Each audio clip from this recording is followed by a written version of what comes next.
Glory, glory, haleluya. Glory, glory, haleluya. Selamat pagi dan selamat hari Minggu. Berjumpa kembali dengan saya, James Mesak, dalam seri program rohani Pahlawan Alkitab. Suatu program rohani yang akan membahas kisah hidup tentang pahlawan-pahlawan iman di dalam Alkitab. Kehidupan pribadi, kehidupan keluarga, perjalanan hidup, karya-karyanya, kenangan-kenangannya yang luar biasa, serta pengalaman-pengalaman pribadi bersama dengan Yesus Tuhan yang akan menjadi teladan buat kita semua. Selamat menikmati dan Tuhan Yesus memberkati.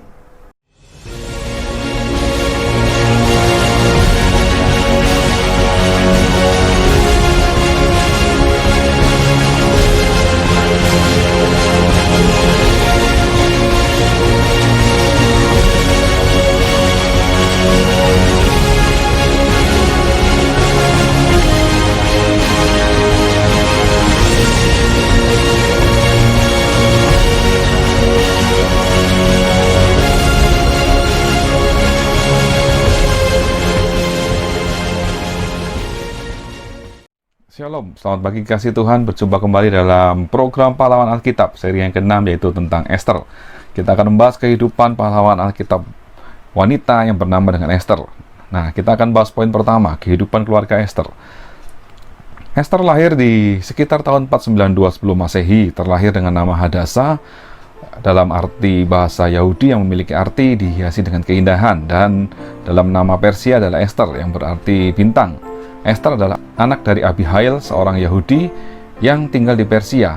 Ada di dalam Esther 2 ayat 15. Esther adalah seorang tokoh utama dalam kitab Esther ini, dan menurut catatan, kedua orang tua Esther meninggal dan dia menjadi yatim piatu sejak kecil, diadopsi oleh saudara sepupu ayahnya, yaitu Mordekai. Ada di dalam Esther 2 ayat 7. Dan mereka tinggal di dalam benteng Susan yang sebelumnya merupakan ibu kota Elam. Ya, Esther 2 ayat 5. Baik Esther atau Mordekai, dan Mordekai adalah keturunan dari suku-suku Yehuda dan Benyamin yang dulu waktu dalam kisah-kisah sebelumnya mereka adalah orang-orang Israel, bangsa Yahudi yang ditawan oleh kerajaan Babilonia, dan akhirnya mereka masih terus tinggal di tanah pengasingan mereka. Dan sekitar 478 sebelum Masehi, Esther menjadi ratu Persia. Dan kisah hidupnya ini menjadi satu dasar bagi perayaan Purim yang diperingati sampai sekarang dalam agama Yahudi, yang diperingati setiap tanggal 14 dan 15 bulan Adar menurut kalender Ibrani, dan sekitar bulan Maret menurut kalender Masehi. Kita masuk di dalam poin yang kedua, bagaimana kita akan melihat cerita tentang kejadian-kejadian dalam hidup Esther yang bisa menjadi pelajaran buat kita semua.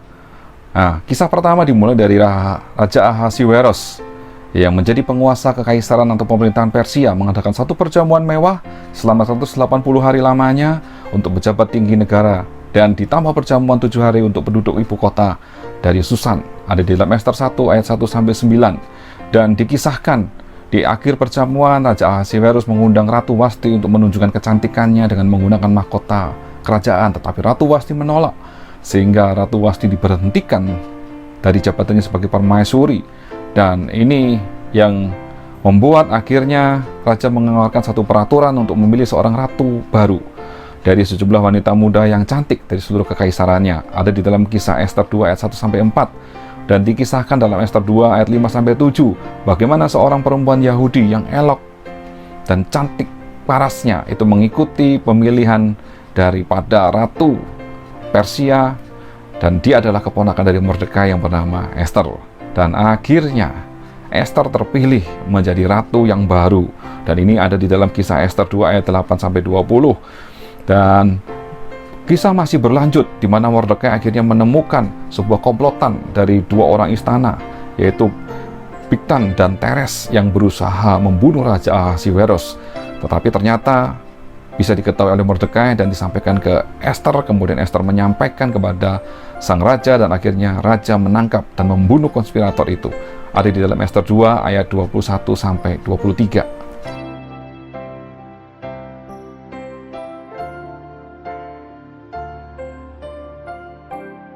Lalu kisah berikutnya, Raja Ahasiwerus menunjuk Haman sebagai wakilnya. Dan saat itulah sebuah kisah mulai terjadi di mana Haman meminta setiap orang untuk menghormati dia saat dia berjalan dalam lingkungan istana. Tetapi ternyata ada seorang yang di pintu gerbang yang bernama Mordekai yang tidak pernah menghormati Haman. Sehingga Haman menjadi marah dan dia merencanakan untuk membunuh, membinasakan Mordekai, apalagi diketahui bahwa Mordekai adalah seorang Yahudi. Sehingga Haman mengambil satu undian atau pur untuk memberi tanggal untuk melakukan pembantaian bangsa Yahudi ini, yaitu tanggal 13 bulan Adar di dalam Ester 3 ayat 7 sampai 12. Sehingga Haman pun menghadap raja untuk membuat satu peraturan bahwa pada tanggal tersebut seluruh umat Yahudi di dalam kerajaan Persia akan dibantai, dibinasakan. Nah, Mordekai mendengar rencana itu. Ia sangat berduka, mengoyakkan pakaiannya, melolong-lolong di pinggir jalan, bahkan mau masuk ke dalam istana raja. Dan hal ini diketahui oleh pelayan-pelayan Ester yang sebagai ratu. Dan akhirnya Ester memanggil dan mendengar cerita bahwa bangsa Yahudi itu akan dibinasakan. Nah, Ester pun juga berpikir bahwa dia harus melakukan sesuatu untuk menyelamatkan bangsanya. Sehingga dia memutuskan untuk melanggar satu peraturan yang dibuat oleh raja. Jika raja tidak memanggil Ester, Ester tidak boleh maju menghadap raja. Kalau dia maju, kemungkinan besar hukumannya adalah mati. Sehingga di dalam Ester 4 ayat 15 sampai 16, maka Ester menyuruh menyampaikan jawab ini kepada Mordekai. Pergilah, kumpulkanlah semua orang Yahudi yang terdapat di Susan dan berpuasalah untuk aku. Janganlah makan dan janganlah minum 3 hari lamanya, baik waktu malam, baik waktu siang. Aku serta dayang-dayangku pun akan berpuasa demikian, dan kemudian aku akan masuk menghadap raja, sungguh pun berlawanan dengan undang-undang. Kalau terpaksa aku mati, biarlah aku mati. Itu statement yang dikeluarkan oleh Ester. Dan akhirnya setelah 3 hari berpuasa, Ester menghadap raja. Dan bersyukurlah bahwa raja mengulurkan tongkat kekuasaannya kepada Ester, dan Ester tidak dihukum. Sehingga Ester bisa menyampaikan satu undangan untuk mengajak raja dan Haman datang ke dalam perjamuan yang akan diadakan oleh Ester. Dan sementara itu, Haman sudah menyiapkan sebuah tiang gantungan yang tingginya 50 hasta yang dibangun untuk menggantung Mordekai. Itulah perjamuan makan pertama yang diadakan oleh Ester dengan mengundang Raja Ahasiwerus dan Haman. Nah, pada waktu malam harinya, Raja Ahasiwerus ternyata tidak bisa tidur. Ia lalu membuka kitab pencatatan sejarah, lalu dibacakan di hadapan Raja. Ester 6 ayat 1 yang menyatakan bahwa Mordekai belum mendapat anugerah apapun. Di dalam Ester 6 ayat 2 sampai 3, kehormatan dan kebesaran apakah yang dianugerahkan kepada Mordekai oleh sebuah perkara itu? Ternyata Mordekai belum mendapat penghormatan apapun terhadap kebaikan yang dilakukan terhadap raja. Dan pada saat itulah Haman muncul meminta izin raja untuk menggantung Mordekai.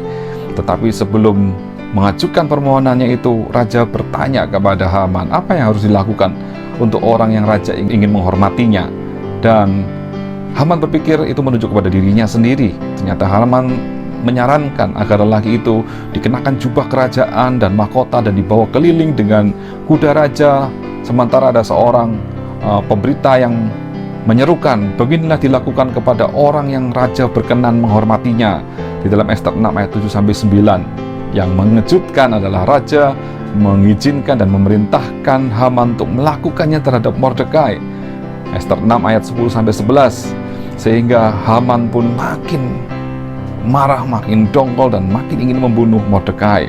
Nah, selanjutnya Raja Ahasiwerus dan Haman menghadiri perjamuan makan malam yang kedua yang diadakan oleh Ester. Dan saat itulah raja berjanji untuk mengabulkan apapun permintaan Ester. Dan Ester pada waktu itu mengungkapkan bahwa dia adalah seorang Yahudi, dan Haman berencana untuk memusnahkan rakyatnya termasuk dirinya. Di dalam Ester 7 ayat 1 sampai 6. Dengan marah Raja Ahasiwerus meninggalkan ruangan, sementara itu Haman tetap di belakang. Lalu akhirnya raja kembali, dan akhirnya raja memutuskan bahwa Haman dihukum gantung di tiang yang sudah dibuat untuk menggantung Mordekai, dan dilaksanakanlah eksekusi itu. Ada di dalam Ester 7 ayat 8 sampai 10. Nah, setelah Haman dieksekusi, raja memilih Mordekai untuk mengisi posisi yang ditinggalkan oleh Haman.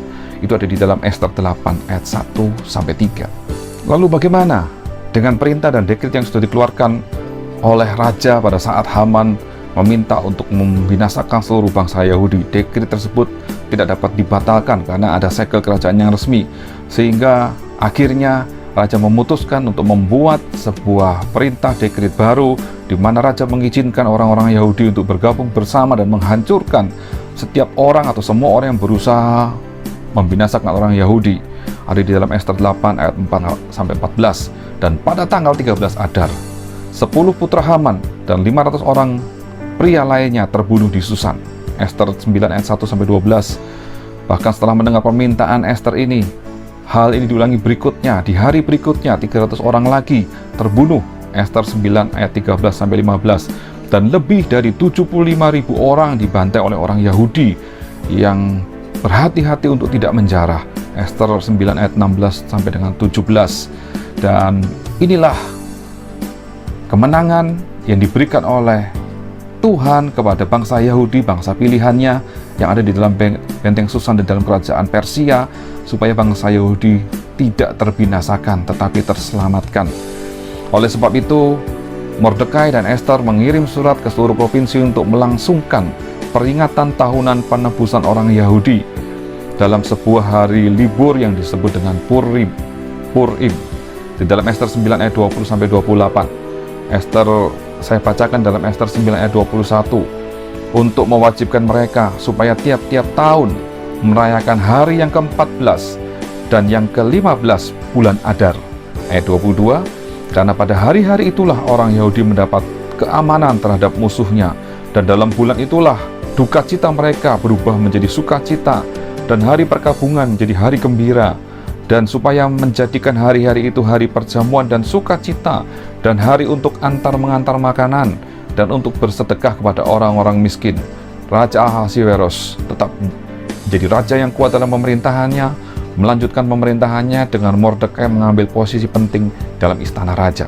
Ada di dalam Ester 10 ayat 1-3. Itulah kisah yang tercatat di dalam kitab Ester tentang perjalanan seorang Yahudi yang bernama Ester menjabat sebagai ratu dalam pemerintahan Persia dan menyelamatkan bangsa Yahudi. Dan kita melihat ada beberapa poin keteladanan Ester bagi kita semua. Yang pertama adalah Ester, meskipun anak yatim piatu, adalah anak yang menerima didikan dengan baik. Dia diajarkan oleh Mordekai pamannya tentang nilai-nilai kebenaran, dan dia menjadi seorang gadis yang tumbuh dengan cantik dan elok parasnya, dan memiliki pengetahuan yang baik sehingga bisa terpilih di antara para wanita cantik yang ada dalam kerajaan Persia. Yang kedua, Ester adalah seorang yang mempunyai integritas yang tinggi.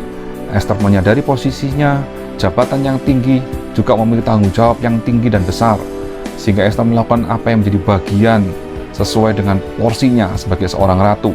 Yang ketiga, Ester adalah orang yang berani membela kebenaran, sekalipun nyawa menjadi taruhannya, dan sekalipun harus mati, Ester tetap mau melakukan sesuatu untuk bangsanya, dan dia melakukan hal yang diyakini benar karena menyelamatkan bangsa Yahudi dari kehancuran.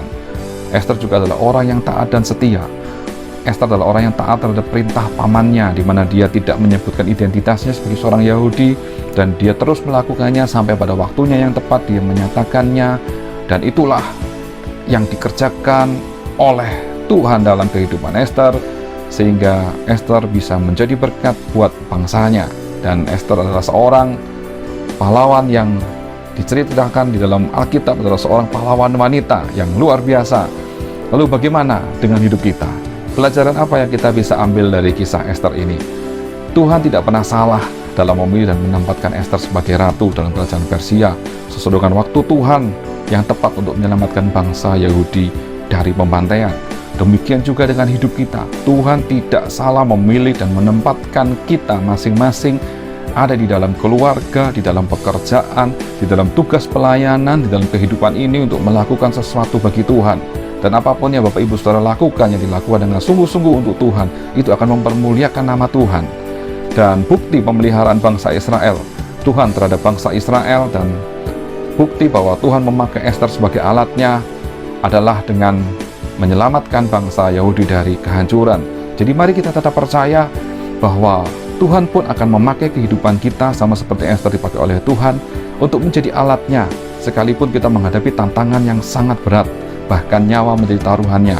Apakah saat tantangan diperhadapkan kepada kita, kita bisa mengambil satu keputusan seperti Ester, sekalipun nyawa menjadi taruhanku, apakah aku tetap memilih Tuhan Yesus, tetap melakukan kebenaran, tetap setia sampai akhir, tetap menjadi pahlawan dalam hidupku, karena kita melihat hari ini Ester adalah pahlawan Alkitab. Puji Tuhan, Tuhan Yesus memberkati. Sampai jumpa kembali. Haleluya. Amin.